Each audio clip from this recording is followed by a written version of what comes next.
What's going on, family? Black Phoenix checking in. We are out here at the container conversion, the Hog-On Cafe. We're working on the inside using reclaimed wood to do the framing. So I got a deal on this reclaimed wood. I know I talked about it beforehand. I think I paid $2 a piece for the wood.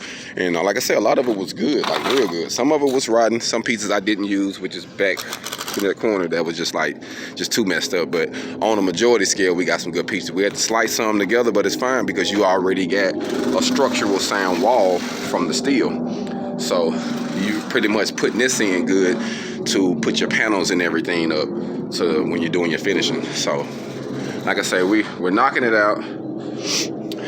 Got this side right here to do and we're done.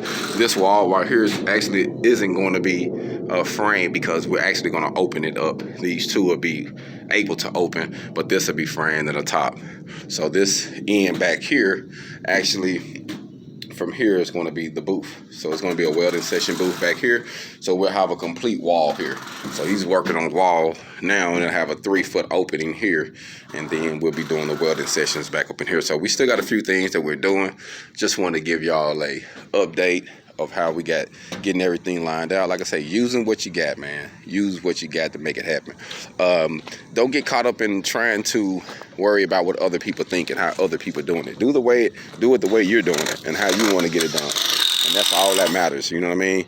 So just proper preparation prevents piss poor performance. Have a goal, keep your imagination, and make something happen.